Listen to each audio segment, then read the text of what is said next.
Assalamualaikum warahmatullahi wabarakatuh. Alhamdulillah wassalatu wassalamu ala Rasulillah nabiyyina Muhammadin wa ala alihi wa ashabihi wa mawala amma ba'd. Jamaah sekalian yang saya hormati, alhamdulillah saya ini telah menulis buku, ada 62 judul buku. Di antaranya buku tentang manajemen masjid. Ada 10 judul buku tentang masjid yang saya tulis. Di antaranya mencintai masjid, untuk mengingatkan kita semua bahwa masjid harus kita cintai. Ngomong-ngomong, kita cinta enggak sama masjid? Cintai masjid. Kalau orang sudah cinta, biasanya ada buktinya, ada tandanya. Begitu juga kalau cinta kepada masjid. Apa tandanya? Yang pertama, orang cinta biasanya rindu dengan yang dia cintai. Kalau rindu bagaimana? Pengen ketemu, pengen berjumpa, mau mendatangi. Maka kalau kita cinta kepada masjid, kita juga mau mendatangi masjid, datang ke masjid. Untuk apa datang ke masjid? Untuk memakmurkan masjid itu. Di antaranya sholat berjamaah. Hari ini kita, malam ini ada 3 saf, apa 4 saf? 4 saf. Kalau hari-hari biasa, bukan Ramadan, 2 saf. Salat isya-nya 2 saf. Emang kenapa ini jadi 4 saf? Pada mau ngapain? Pada mau taraweh, kadang-kadang jawabannya begitu. Mestinya mau sholat isya berjamaah, dilanjutkan taraweh. Kalau malam takbiran ada taraweh nggak? Malam takbiran nggak ada taraweh. Terus yang sholat isya berapa banyak? 1 shaf.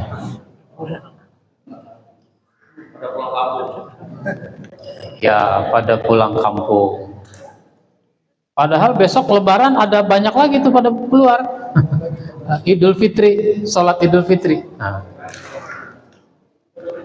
Apa udah balik lagi dari kampung pas Idul Fitri? Begitu Pak. Jadi orang kalau sudah rajin ke masjid, itu pertanda dia mencintai masjid. Sehingga kata Nabi, iza ra'aitumur rajula ya'tadul masjid fashhadu lahu bil iman. Apabila kamu melihat seseorang biasa ke masjid, saksikanlah bahwa dia itu betul-betul beriman. Jangan ragukan keimanan orang yang sudah rajin ke masjid. Maka kita ini harus selalu punya niat untuk datang ke masjid. Kenapa? Cinta, rindu, ada ikatan batin dengan masjid. Sehingga nanti dia akan dilindungi oleh Allah pada hari kiamat. Yang pada hari itu nggak ada perlindungan kecuali cuma dari Allah. Rasulullah bersabda, sab'atun yuzilluhumullahu yawma la zilla illa zillu. Ada 7 golongan orang yang nanti akan dinaungi Allah, yang pada hari itu tidak ada naungan kecuali dari Allah. Nah, satu diantaranya adalah warajulun qalbuhu mu'allakun bil masjid iza kharaja minhu hatta ya'uda ilai. Seseorang yang hatinya selalu terpaut dengan masjid, ketika dia keluar sampai dia balik lagi. Baru keluar dari masjid, dia sudah punya niat lagi mau balik lagi ke masjid. Baru keluar sholat zuhur, udah punya niat lagi mau balik lagi asar. Keluar habis asar, dia punya niat lagi balik maghrib. Terus begitu. Baru keluar sholat Jumat, dia sudah punya niat untuk balik lagi. Kapan baliknya? Baliknya asar, bukannya Jumat depan. Baliknya lagi Jumat depan. Udah Jumat depan, telat lagi datangnya. Khotib udah naik mimbar, dia masih di jalan. Khutbah udah dimulai 5 menit, dia masih kencing, masih wudhu. Ada nggak yang begitu, Pak? Ada yang begitu? Yang mana Pak orangnya? Mestinya kalau hari Jumat kita sudah duduk di masjid paling lambat 5 menit sebelum khotib naik mimbar. Umpama khotib naik mimbarnya jam 12. Paling lambat tuh jam 12 kurang 5 menit kita udah duduk di sini. Begitu. Emang kenapa? Karena kalau kita terlambat itu tidak ditolerir, nggak bisa dimaklumi. Kalau terlambat sholat berjamaah masih bisa dimaklumi. Misalnya imam udah 2 rakaat, kita baru datang, ketinggalan 2 rakaat, ikut sholat 2 rakaat, itu kita dapat sholat berjamaah. Bahkan ketika kita datang, imam tahiyat akhir, ikut Allahu Akbar tahiyat, masih dapat nilai sholat jamaah. Tapi kalau khotib udah naik mimbar, khutbah udah dimulai, kita baru datang, itu resikonya nggak dicatat sama malaikat. Emang kenapa? Dalam hadis dijelaskan, malaikat itu kalau hari Jumat berdiri di pintu-pintu masjid. Siapa masuk dicatat, yang masuk dicatat, sesuai dengan tingkatan pahalanya. Dibagi 5 itu Pak, pahala Jumatan, sesuai dengan kedatangan.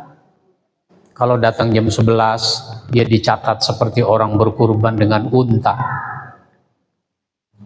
11.15 dicatat seperti orang berkurban dengan sapi.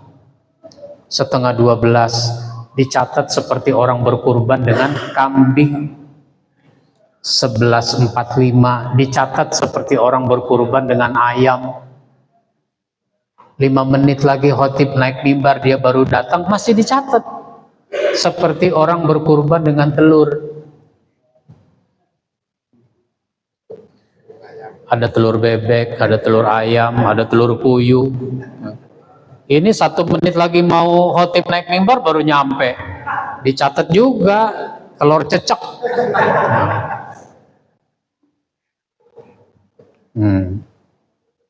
Tapi kalau khotib udah naik mimbar, malaikat tutup buku. Dia tidak lagi mencatat siapa yang datang sesudah itu. Ini orang udah berapa puluh tahun ibadah Jumat, nggak ada catatannya di buku malaikat. Kenapa? Telat melulu datangnya. Soalnya kenapa saya bilang begini? Karena saya ini setiap Jumat khutbah. Sejak mahasiswa saya sudah khutbah sampai sekarang. Udah lama juga Pak saya nggak dengerin khutbah. Khutbah terus. Itu di mana-mana saya naik mimbar hari Jumat, nggak pernah ngalami kalau saya naik mimbar itu jamaahnya udah duduk 100%. Nggak pernah ngalami. Ada aja yang datang terlambat. Nah, begitu Pak. Maka orang beriman kalau ke masjid, dia seperti ikan di dalam air. Bagaimana ikan dalam air? Dia betah, dia senang, dia suka. Bukan karena masjidnya pakai AC, karpetnya empuk, bukan. Zaman Nabi biasa aja, lantainya tanah, pasir, nggak pakai tikar, nggak pakai karpet, biasa aja masjid Nabi itu dulu. Tapi kalau orang munafik di masjid itu seperti burung dalam sangkar. Bagaimana burung dalam sangkar? Ada yang punya burung di rumah? Nah, pulang taraweh lepas tuh burung. Kenapa? Dia pengennya bebas, terbang bebas. Nah, begitu Pak. Nah, kita ini masuk kategori seperti ikan dalam air atau seperti burung dalam sangkar. Nah, kadang-kadang kayak ikan, kadang-kadang kayak burung gitu maksudnya. Nah, itu Pak. Nah, yang kedua, kalau kita cinta kepada masjid, cinta itu biasanya ada pengorbanan. Ada pengorbanan. Maka kalau kita cinta kepada masjid, kita juga mau berkorban. Berkorban dengan waktu. Di masjid ada apa nih? Oh, di masjid ada pengajian, hadir. Itu namanya berkorban dengan waktu. Sholat berjamaah saja berkorban dengan waktu. Karena kalau kita sholat sendiri di rumah 5 menit selesai. Tapi kalau sholat di masjid 5 menit aja jalannya. Nunggunya 5 menit. Imam kadang-kadang bacaannya panjangan dikit. Sebenarnya nggak ada imam yang bacanya panjang, yang ada panjangan dikit. Karena dia bacanya biasanya wal asri sama kulhu, maka kalau imam bacanya sabihis panjang banget di imam. Padahal nggak panjang banget, panjang dikit menurut dia. Standarnya standar kulhu sama wal asri. Ya. Imam baca ikra lam yakunil, panjang imam. Begitu Pak. Jadi berkorban dengan waktu, berkorban dengan tenaga. Maka Nabi itu mengapresiasi siapa yang berkorban dengan tenaga. Saya nulis buku 135 cahaya dari masjid. Isinya cerita-cerita yang berkaitan dengan masjid dari kehidupan Nabi dan para sahabat. Ada 135 cerita di dalam buku itu. Di antaranya, Nabi itu kalau datang ke masjid mesti melihat seorang wanita bekas budak berkulit hitam namanya Mahjanah. Ini udah 3 hari Nabi ke masjid nggak melihat dia. Sehingga Nabi bertanya, Mahjanah kemana ya? Sahabat yang ditanya jawab, ya Rasul, dia kan udah meninggal 2 malam yang lalu. Ya tentu saja Nabi innalillahi. Lalu Nabi nanya, kenapa orang meninggal saya nggak dikasih tahu? Ya Rasul, dia meninggal di waktu malam. Engkau sudah istirahat. Nggak enak rasanya kami membangunkan engkau. Lagi pula dia kan orang biasa-biasa aja. Bukan orang penting gitu. Ini kadang-kadang kita terbalik. Orang-orang penting meninggal kita sebarin beritanya. Kita kasih tahu orang-orang. Yang biasa-biasa aja meninggal nggak kita kasih tahu. Ya. Bahkan saya kadang baru tahu berapa waktu kemudian kalau orang itu meninggal. Nah, kalau ada orang meninggal kasih tahu saya. Emang di mana kuburannya? Akhirnya Nabi diantar ke kuburannya. Ini ya Rasul kuburannya. Rasul kemudian sholat jenazah di atas kuburannya. Kenapa? Beliau belum menyolatkan. Itu berarti istimewa tuh orang. Padahal sahabat menganggap biasa-biasa aja. Emang kenapa Rasul sampai merasa kehilangan? Karena bagi Rasul dia berjasa. Apa jasanya? Dia kalau di masjid suka membersihkan masjid. Dengan tenaganya dia berkorban. membersihkan masjid. Kita kan kalau mendapati misalnya toilet, tempat duduk nggak bersih, kita nyonyol, tahu nyonyol? Marah-marah, payah nih masjid kotor begini, ubinnya udah licin, gua hampir jatuh gitu. Ya kalau begitu bersihin aja, kan ada sikat itu. Emang marbotnya mana? Ya nggak usah nyari marbot, mau bersihin bersihin aja, begitu. Maksudnya begitu. Nah ini kadang-kadang nggak dibersihkan sampai dia kotorannya berkerak. Wah. Saya pernah tuh ke satu masjid mau sholat, lagi mampir, pengen kencing, saya ke WC. Ternyata itu lubang WC-nya udah kuning, kecoklatan, bukan kuning, kuning kecoklatan. Ada sikat, saya sikat. Saya siram, tetap aja begitu. Oh, itu namanya udah berkerak. Nah, itu contoh. Jadi Rasul mengapresiasi orang yang mau berkorban dengan tenaganya. Berkorban dengan apa lagi? Dengan dana. Karena masjid pasti membutuhkan dana. Pengen bersih, pengen sejuk, pengen nyaman, pengen wangi, itu semua memerlukan biaya. Lampunya mesti terang, perlu biaya, bayar listrik. Jadi berkorban dengan dana. Waktu membangun, waktu Nabi mau membangun, ini tanah siapa ya? Anak kecil jawab, tanah saya ya Rasul. Ada apa menanyakan soal tanah? Saya ingin membangun masjid. Di sini cocok nih lokasinya. Oh, kalau begitu silakan, saya wakafkan ya Rasul itu tanah. Nabi heran, anak kecil mau mewakafkan tanah. Ini benar tanah kamu?